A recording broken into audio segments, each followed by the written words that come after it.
Les meilleurs modèles de raisonnement du marché tombent littéralement à 0% de précision sur des puzzles logiques simples. Pas parce qu'ils manquent de temps, mais parce qu'ils s'arrêtent de réfléchir. Cette étude expose l'illusion derrière le raisonnement étendu des LRM et pourquoi ça devrait alerter tous ceux qui les déploient. S'arrête de réfléchir. On va décortiquer ça ensemble. On nous a vendu les LRM comme une révolution du raisonnement. C'est quoi le problème exactement? La promesse, c'est « plus le modèle pense longtemps, meilleur il est ». Mais cette étude montre que c'est une illusion.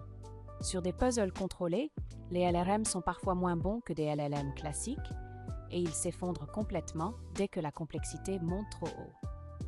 Comment les chercheurs ont-ils mesuré ces limites de façon rigoureuse? C'est là que l'étude est maligne. Ils utilisent des puzzles comme la tour de Hanoi où on peut augmenter la complexité d'un cran à la fois en gardant la même structure logique. Ça permet d'isoler exactement à quel point le modèle décroche et de comparer LRM et LLM classiques dans des conditions parfaitement équitables.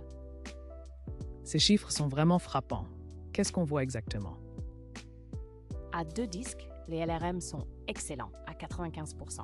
Mais la dégradation est brutale. Dès 10 disques, on approche 0, et à 12 disques, c'est exactement 0. Ce n'est pas une légère baisse de performance, c'est un effondrement total. Et c'est cohérent sur tous les puzzles testés. L'étude identifie 3 régimes très clairs. En dessous d'un certain seuil de complexité, le LLM classique est souvent meilleur. Le raisonnement étendu et du gaspillage. Dans une zone intermédiaire, le LRM brille. Mais au-delà d'un second seuil, les deux modèles échouent complètement. Aucun ne s'en sort. Donc le raisonnement étendu n'aide pas vraiment quand c'est vraiment difficile. Pourquoi le modèle s'arrête de réfléchir alors qu'il a encore du budget? C'est la découverte la plus contre-intuitive. Les tokens de réflexion montent avec la difficulté, puis plafonnent et déclinent. Le modèle ne manque pas de ressources. Il capitule, comme si, au-delà d'un certain niveau, il ne sait plus quoi penser et rend une réponse au hasard plutôt que de continuer. Donc les modèles produisent beaucoup de tokens, mais sans vraiment se corriger. Exactement. L'analyse des traces montre que quand un LRM échoue, sa mauvaise réponse apparaît très tôt dans le raisonnement. Le reste, souvent des milliers de tokens, sert juste à justifier cette erreur initiale.